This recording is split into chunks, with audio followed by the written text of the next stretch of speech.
Welcome back, and thanks for tuning in to my Let's Play of Far Cry Primal.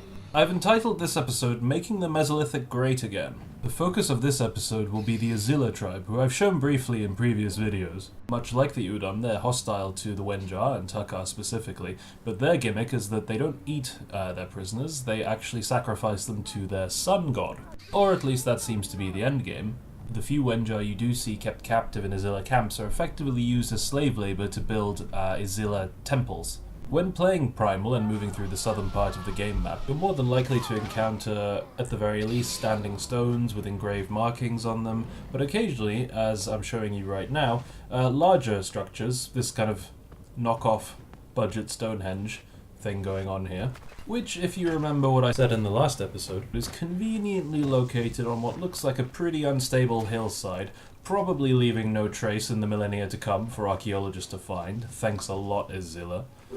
However, this focus on monumental religious architecture goes hand in hand with the Izila's other gimmick, namely the large-scale use, worship, control over fire.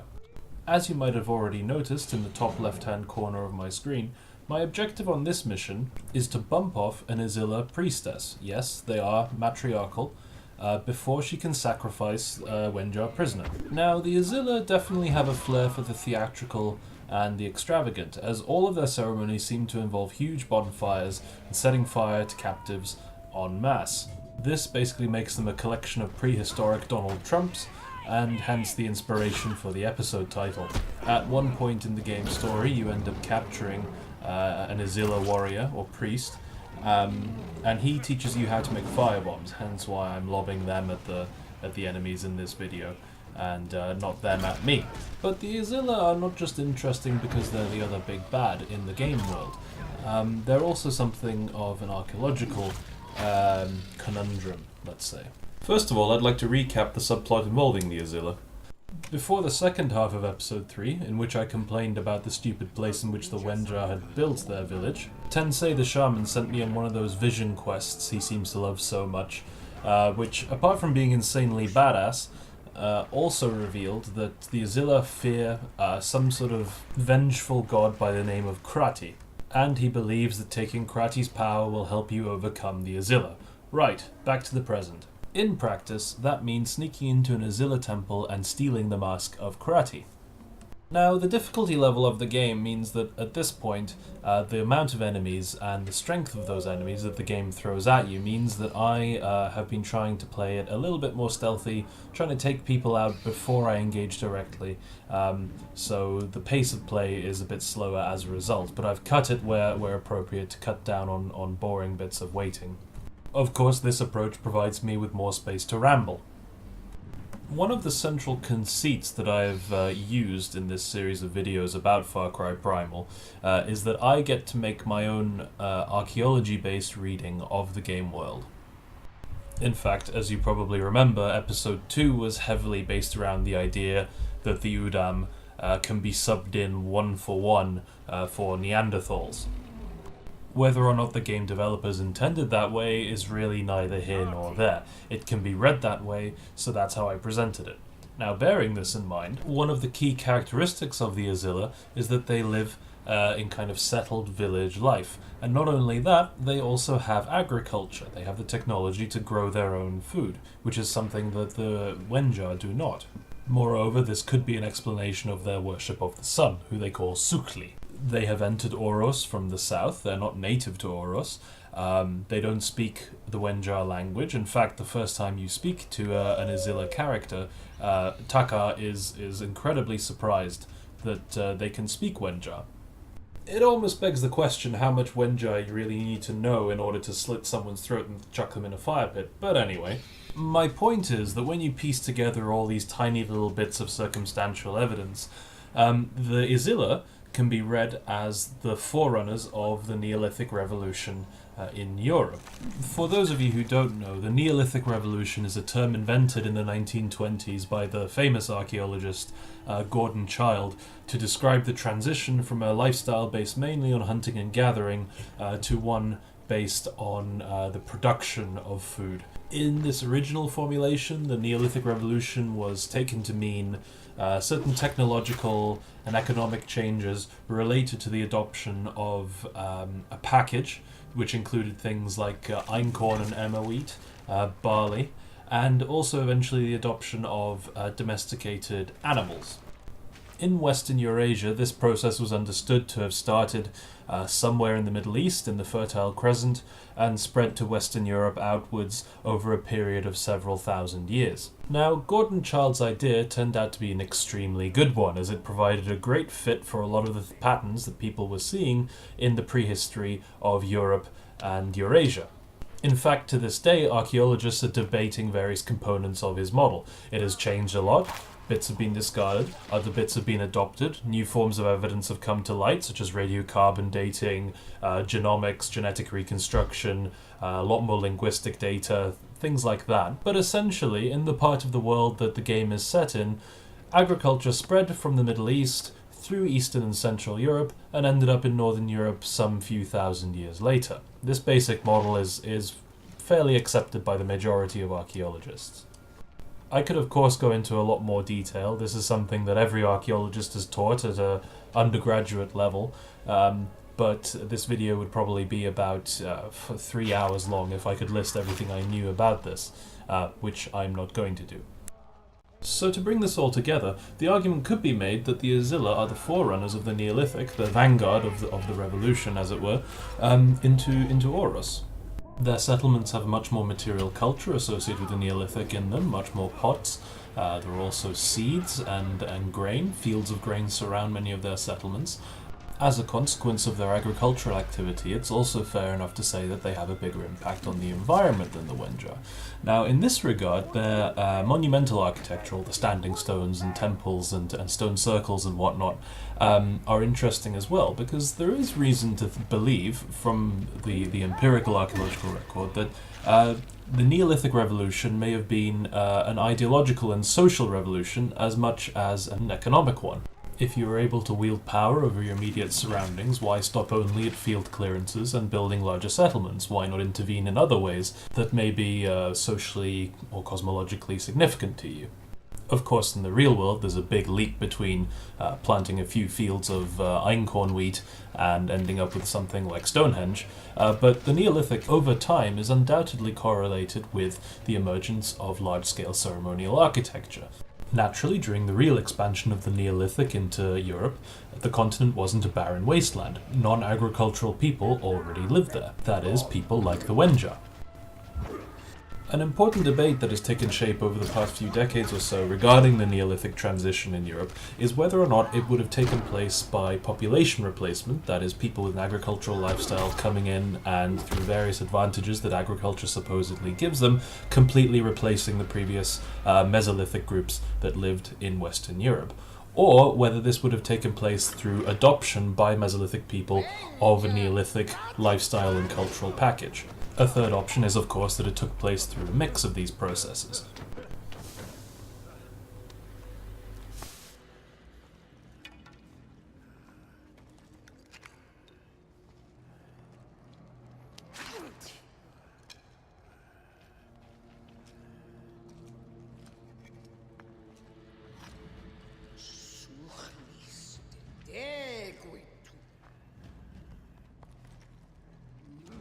Wenja, me.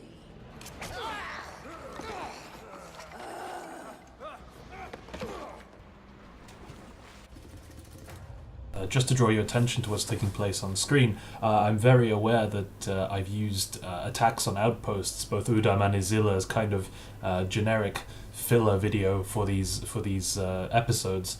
So I'm aware that they're a little bit overused at this point, but I just had to share this one because I did it completely without being detected by the Izila who I'm attacking, so I had to show it off, basically. There is something darkly satisfying about picking off people one by one and they have no idea what's happening. Or is it just me?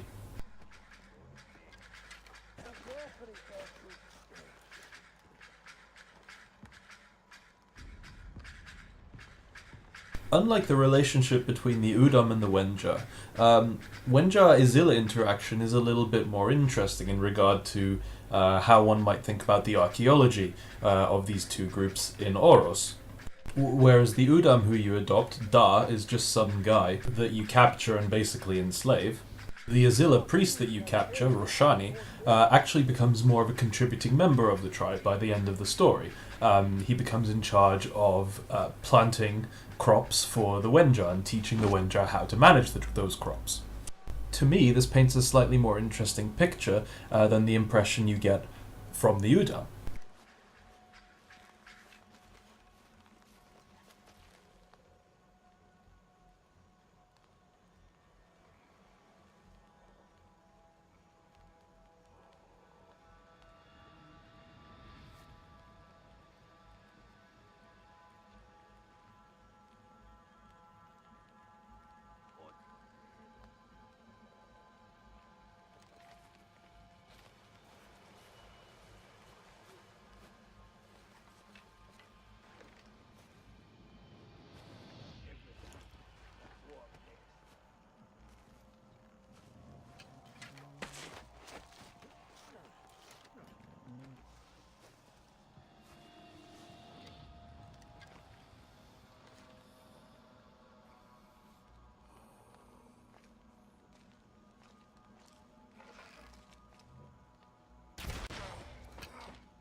Antium, stoit! Fiod pesti death, Todwin stay! Hey his skete!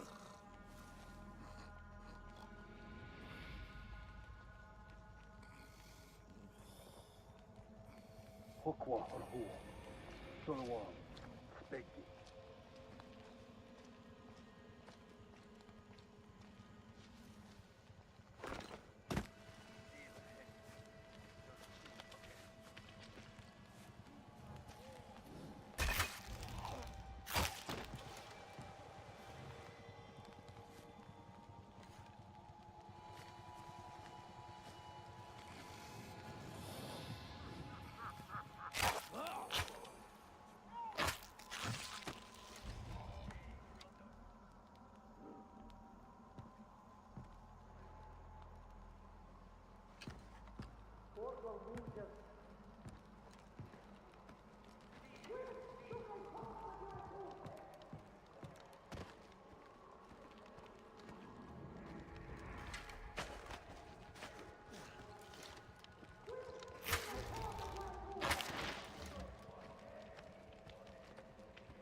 Although Wenja-Izila relations are completely hostile, apart from the adoption of Roshani into the Wenja tribe, and as the story goes on, you push them out of Oros and make it your own place.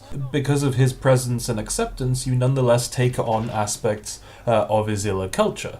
You become a farming society by the end of the game's story. This is an interesting take on the spread of the Neolithic through Central Europe.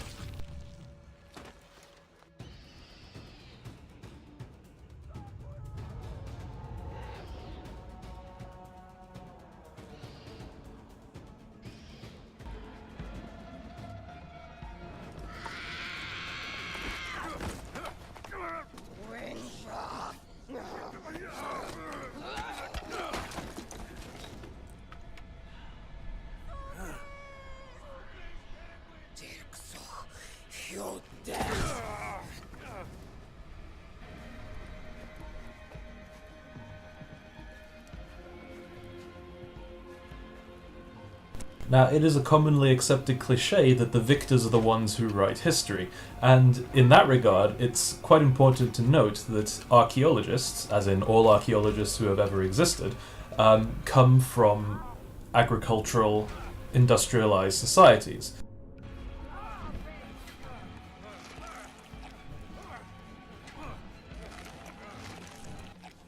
Therefore, it is probably unsurprising that when discussing the Mesolithic to Neolithic transition, historically, Mesolithic people have been regarded as somewhat passive in the whole process. Either they are conquered by superior agricultural people coming into wild Europe, or, they see and accept the obvious superiority of the new Neolithic way of life and wholesale buy into it. I'm not in a position where I can give either of these interpretations or readings of the material record a proper, rigorous shakedown. Interaction between people who lived a Neolithic versus a Mesolithic lifestyle was undoubtedly a fact as the phenomenon spread across Europe, and so Far Cry provides a compelling look at how this may have taken place, which is really interesting. So I hope that made sense and you were able to follow me more or less through my ramblings on the Izila and the Neolithic transition in Europe, but to me it's a very compelling question that the game actually deals with. Now I'm going to take you to the conclusion of the confrontation between Batari, the matriarch of the Izila, and Takar, which is quite a long boss fight, capped off with a cutscene. She spends the whole fight, more or less, shooting fiery arrows at Takar, so when the time came for me to finish her off, when she descends from her little pedestal up there by the temple, I decided I wanted to kill her with A, firebombs, and B, my giant saber-toothed cat. There was something very poetic about the former, and something very satisfying about the latter. Especially since she spends so much of the game setting fire to you and your fellow Wenja.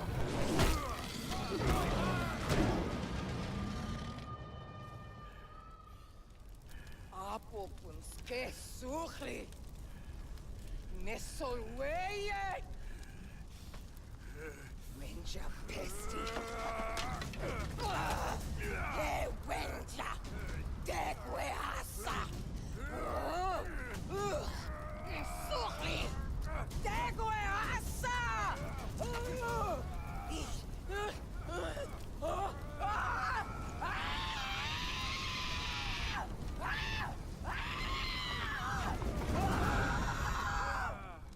That was probably as unsettling for you as it was for me.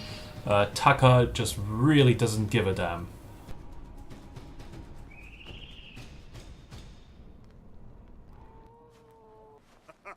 Guarvati guava. Guarvati. Quai batterie bata. Sus dugistar malwa.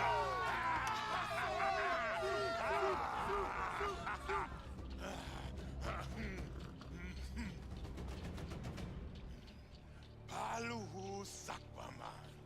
Wenja wakwas takat. Guarvati swada. Wantar ya battery hushanchi.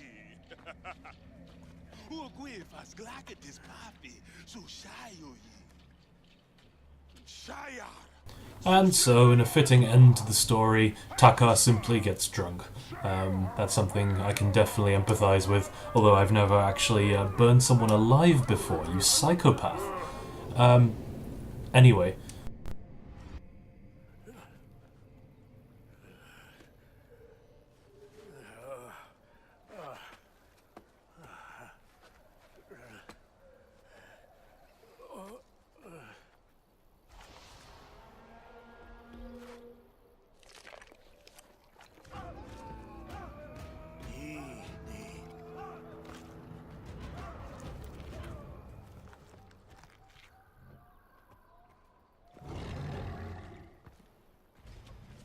I hope you've enjoyed these videos, because I've really enjoyed making them. It's been interesting looking at a game like this for the first time for me.